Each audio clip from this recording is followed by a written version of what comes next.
نفسي وصديق وأخ قديم، بروفيسور بالجامعة الدولية بالدار البيضاء، فاعل جمعوي، صديق صاحب قلب كبير يهمه كل ما يطال مجتمعنا من متغيرات، وتجده حاضرا كإنسان قبل أن يكون أخصائيا.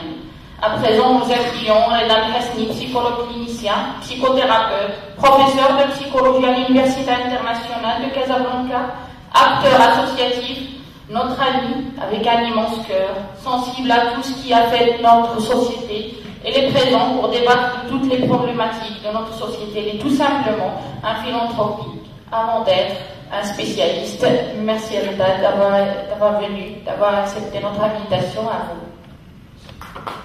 صباح الخير حضور الكريم. بونجور à tous. أولا نشكر بشرى صديقتي وبشرى الأستاذة وبشرى رئيسة الجمعية على الدعوة والاستضافة وعلى الاهتمام بهذا الموضوع هذا اللي تنظن الوضع الاجتماعي والسياسي الراهن ليس فقط يحتم علينا على أننا نهتم بموضوع الهوية، لكن عندنا واحد الهامش ديال الربح اللي اهتمينا به اللي في سبيل الوصول الى واحد نوع من التعايش ايجابي. غادي نحاول ندير الكلمه بالعربيه والفرنسيه باش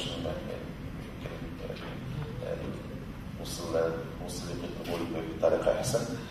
دونك ce serait mon intervention. J'ai réfléchi à expliquer d'abord la question de l'identité sur le point de vue psychologique et sur le point de vue de l'émergence de l'identité de l'enfant déjà comme un tout séparé de sa mère, et à partir de là d'autres mutations identitaires vont devoir avoir lieu. بداية موضوع الهوية أو في المنطق الأكاديمي أو الدراسات اللي اهتمت بالهوية منذ الدراسات الأولى ديال علوم الاجتماع اللي عرفت تطور كبير في فرنسا، واللي التطور ديال علم الاجتماع لا سوسيولوجي فرونسيز وقع الوحوش ديالو تمات ما يقع في المغرب، ما يقع في تونس، ما يقع في الجزائر، ما يقع في شمال افريقيا.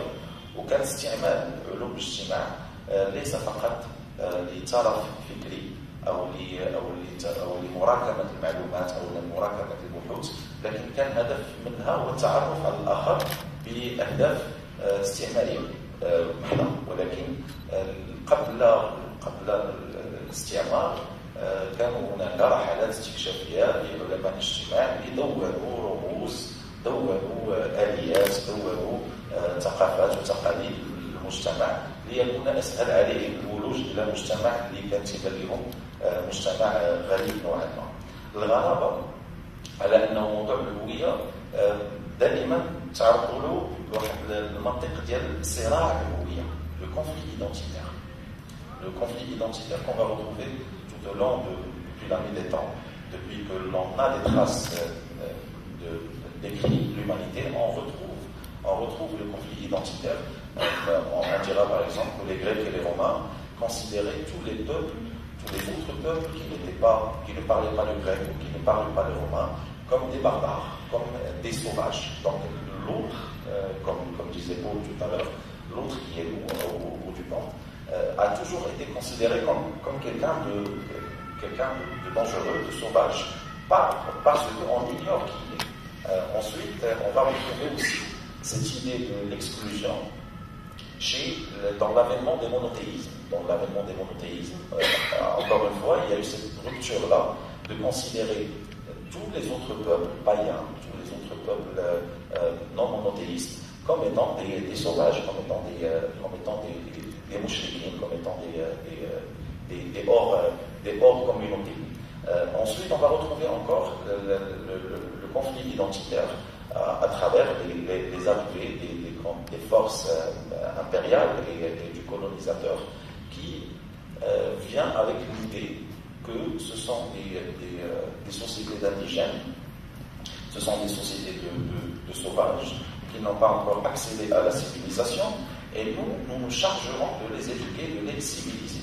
دونك الفكره كانت ايضا ديال صراع الهويه، هي فكره اللي كانت فكره محركه للمد الاستعماري، بمعنى على انه حنا غادي نجيو لواحد الارض اللي هي باقا ارض نوعا ما متوحشه، او واحد الارض اللي ما عندهمش حضاره، ما عندهمش ثقافه، وحنا غادي نجيو باش هنا حتى شنو اللي تيظهر في واحد النوع من الميزان، واحد الكفه متثاقله بالمقارنه مع الاخرى، هي التفرقه ما بين ليدونتيتي بوزيتيف et une identité négative، الهويه الايجابيه وهويه سلبيه، بمعنى على انه الهويه ديال اللوكال هي هويه سلبيه، وغادي يمكن لنا نشوفوا التجليات ديال هذه الممارسه ديال هذا الصراع الهويتي ايضا في امور معينه.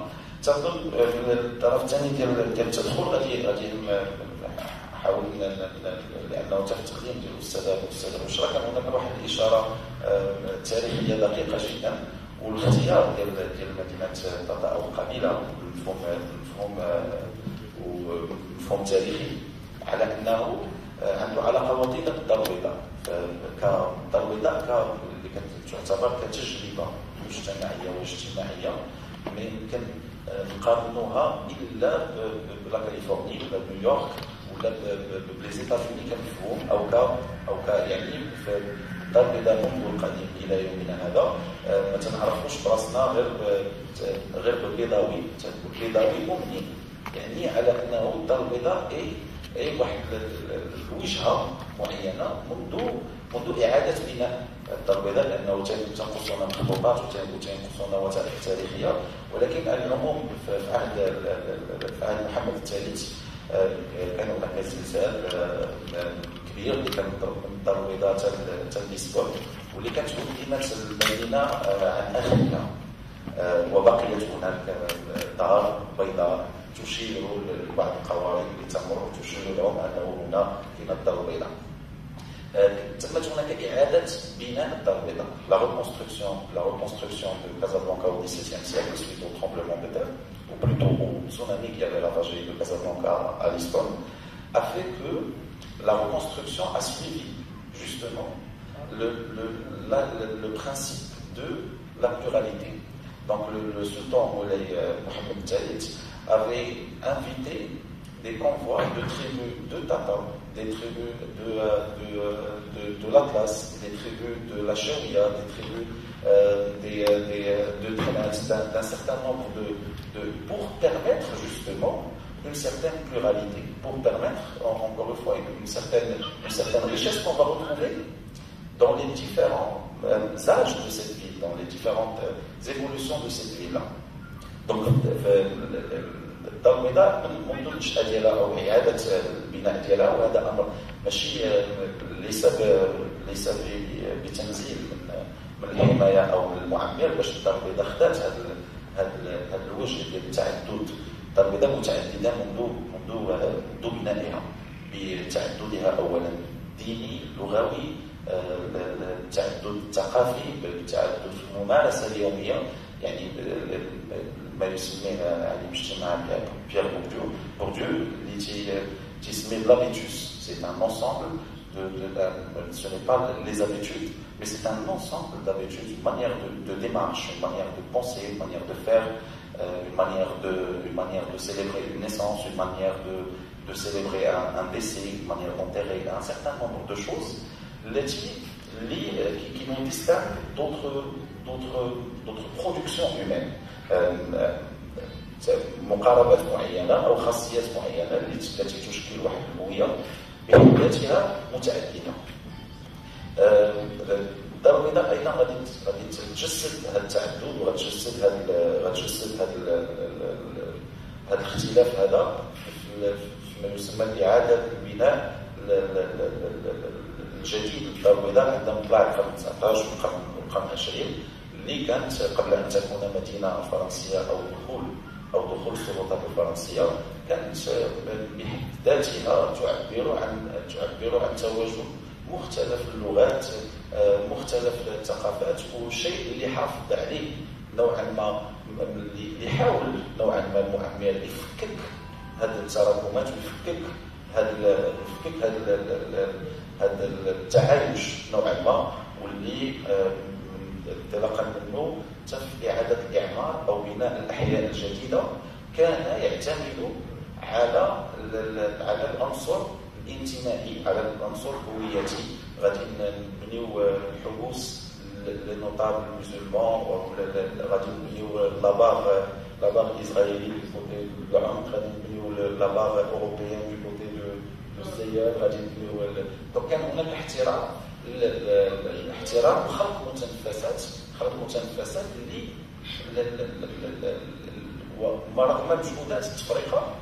رغم مجهودات التفرقه كل شيء الملاح كانوا بحد ذاته يجسدوا هذا.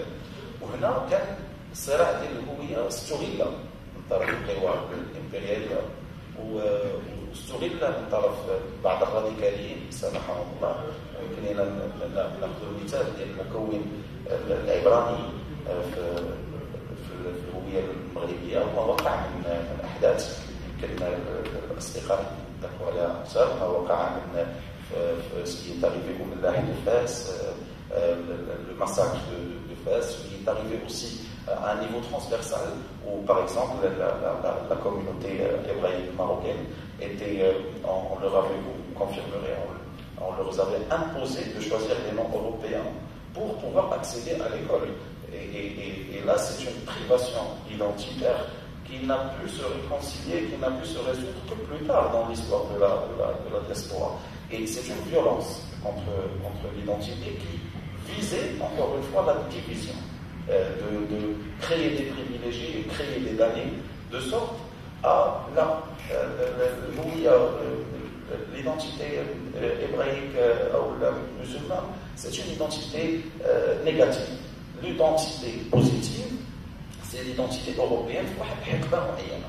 Donc هنا تنلقاو على انه مفهوم الهويه ماشي واحد المفهوم اللي جامد، بل هو واحد المفهوم اللي متطور، واحد المفهوم اللي تيزيد في ديناميكيه حركيه.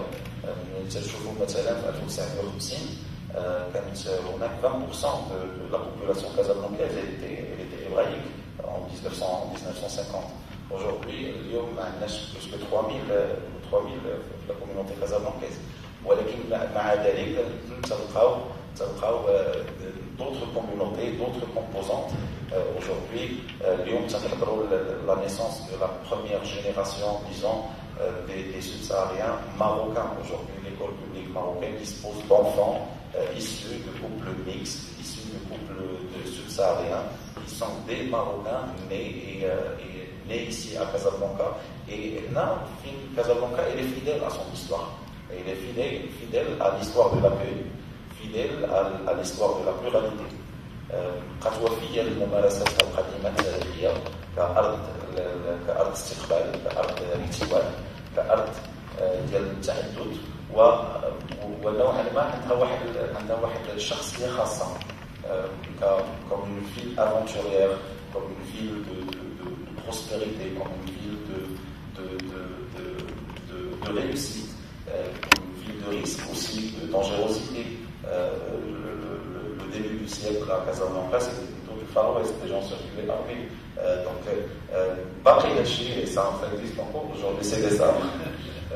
Donc, قد وفية نوعا ما لواحد des سمات معينة واللي aujourd'hui est encore une fois واحد الاحتواء ديال الدار البيضاء لواحد العدد هائل من الناس ومن الوفود خلات على انها كاين هناك بعض الاصطدامات الثقافيه او مثلا غادي نبغينا نهضروا على تاليف الدار البيضاء يولاو بعض المظاهر ولا من مدينه اللي كانت في اوائل العصر كانت يجيو لها المهندسين من العالم باسره اللي تنهضروا على l'art déco او l'architecture art déco c'est Casablanca. C'est tous les architectes du monde venaient faire leur expérience, venaient prendre leur carte de noblesse en construisant à Casablanca. ملي كانت هي القبله، ملي كانت القمه ملي كانوا لي زيموبل à Casablanca, il y avait 3-4 points d'eau, 4 points de lumière. À Paris, on avait encore un seul point d'eau et un seul point de lumière. Donc كان واحد نفس واحد الهويه معينه اللي اليوم تنشوفوها على انه ممكن لاسباب سياسيه، لاسباب ديال الحكامه نوعا ما والتخطيط القبلي والمصاحبه. فالمصاحبه في الديناميه الجديده للدار البيضاء ما كانتش بالطريقه اللي كنتمناو، ولكن كاين هناك aujourd'hui في الدار البيضاء كمكون مجتمعي كنظن بانه نموذج معين لباقي المدن المغربيه، واحد النموذج اللي من شأنه يحمي الهويه المغربيه ويحمي التعايش. الدار البيضاء اللي ذكرنا السياسيين، فالمدينه الوحيده كنظن في الباسان ميديتيرانيان، سي لا سول فيل dans tout le bassin méditerranéen où le maire de la ville, le maire de Casablanca, n'est jamais quelqu'un qui est né à Casablanca. Le maire de la ville de Casablanca, مختلف التلونات السياسيه والانتماءات، مع بعض العمده ديال الدار البيضاء كان شي واحد اللي ولد في الدار البيضاء، وهذا دليل معين على انه واحد المدينه ديال التعدد، واحد المدينه ديال الاختلاف، وهي ماشي هويه مغلقه، سو با اون ايدونتيتي فيرمي، mais c'est une identité nouvelle et ouverte. Et تنظن بانه هذا النمط ديال التعايش ديال الدار البيضاء لازم على انه يتحسن. انا جبري rebondir un peu sur ce que disait mon ami Ahmed tout à l'heure, où il n'y a plus ces espaces de rencontre entre les différentes cultures, où les enfants les enfants juifs ne jouent pas avec les enfants musulmans. Mais en fait, ce qui est en train de se passer, c'est que dans le même immeuble, dans le même palier de maisons, entre deux musulmans, on se dit plus bonjour. Entre deux juifs, on se dit plus bonjour. Et ce n'est pas par position, c'est qu'aujourd'hui, il y a une dynamique quand même de rapidité, de stress et de choses qui fait que les espaces de rencontre se font de plus en plus rares.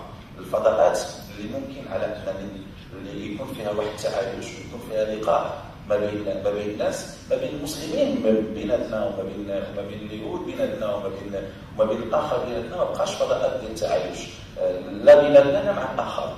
وتنظن بانه كاين واحد المجهود فضاء ديال خلق فضاءات للعيش، وكاين الاستثمار بعض المبادرات المعينه كالمبادرات ديال جمعيات مستقبلنا اللي من شأنها على انها تجمع ماشي تفرق، لانه موضوع الهويه هو واحد الموضوع اللي تم استثماره وتم استنزافه